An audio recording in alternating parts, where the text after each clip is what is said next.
এখানে আমার হচ্ছে ভাবি ভর্তি ছিল, তার আপনার 3:30টায় সিজার হওয়ার কথা। তো আমার শুধু যে ভাবি সেই না, এরকম অনেক পেশেন্ট আছে, সবাই হচ্ছে আপনার এই যে আমাদের একই রকম সমস্যার সাথে জড়িত। আর এখন আমি জানি না যে এই সাংবাদিক হোক বা পুলিশ কর্তৃপক্ষ হোক, এদের আসলে কি উদ্দেশ্য এই হাসপাতালটাকে ঘিরে। কারণ অ্যাক্সিডেন্ট তো বাংলার বুকে শুধু আদ্দিন হাসপাতালে হয়নি, আমাদের কুষ্টিয়ার গাড়ি যে আপনার নদীতে পড়ে গেছে। আচ্ছা, এখন আমাদের সমস্যা এই যে আমরা তো চাই আদ্দিন হাসপাতাল চালু থাক চিকিৎসা ব্যবস্থা। কারণ আমি যে আপনার এই যে বিল দেওয়া হয়েছে ওষুধের সবকিছু ওটিতে ঢুকাবে, এই মুহূর্তে আপনার আমাদের রিলিজ দিয়ে দিয়েছে।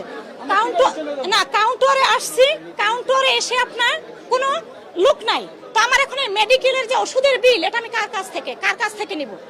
আমি কি আপনাদের কাছ থেকে নিব? এখানে লোক নেই কোনো জায়গায় না। প্লাস কত রোগী আপনার ক্রিটিক্যাল অসুস্থ, দেখা গেছে তারা এখন গাড়িতে উঠানোও সম্ভব না। তো এই পেশেন্টগুলোর রিস্ক কে নেবে? না, হ্যাঁ, যে আমরা এখন তো বিপদগ্রস্ত। আর বিপদ কি? এটা একটা জীবনের প্রশ্ন। শুধু যে আপনার টাকা পয়সা সেটা না, যারা ভর্তি তারা তো ক্রিটিক্যাল কঠিন অবস্থায় আছে। আর প্লাস আমরা সাথে যারা আছি তার ফ্যামিলির লোকজন, তারাও ক্রিটিক্যাল অবস্থায় আছে।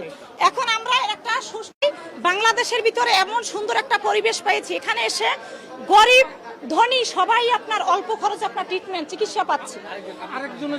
সকাল 8টা বাজে প্রশাসনের লোক আইছে, সাংবাদিকের লোক আমরা এই আসন্ন নামাজের পর কিভাবে জানতে পারতাছি এই ঘটনাটা?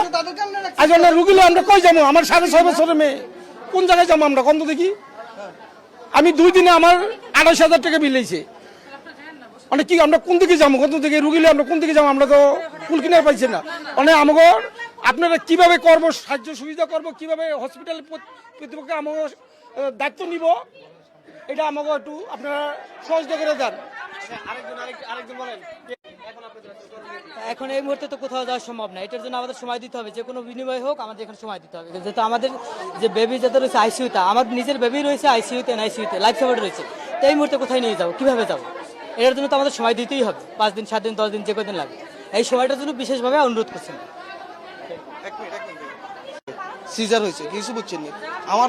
আমার ছেলে হয়েছে আইসিইউতে এখন বর্তমানে, আমার ওয়াইফ আছে অবজারভেশনে। এখন আমি এই দুটোটা মানুষের নিয়ে আমি কই যাবো? এরা বলতেছে যে রুগী ভালো করার জন্য এরা এটা বদ্ধ করে, কিন্তু আমার রুগী এখন আমি কই যাবো? যারা মরে গেছে তারা তো গেছে, এখন যারা স্টিল ইনসেড আছে তারা মরে গেলে তারা কই যাব? তো আপনারা তো এগুলো একটা সিস্টেম করে দিবেন আমাদেরকে, না যারা আছে এদেরকে আমরা অ্যাকসেপ্ট করবো। আমরা স্টিল ডাইরেক্ট বদ্ধ করে দিতেছেন, কোনো কথা নাই বার্তা নাই। কি রে ভাই, আমরা কি এখানে কি এমনি মরে যাওয়ার জন্য? বাচ্চা ওয়াইফ এখানে সবাই এখানে আনছে মরে যাওয়ার জন্য? তো আপনারা একটা সাইড করবেন নাকি?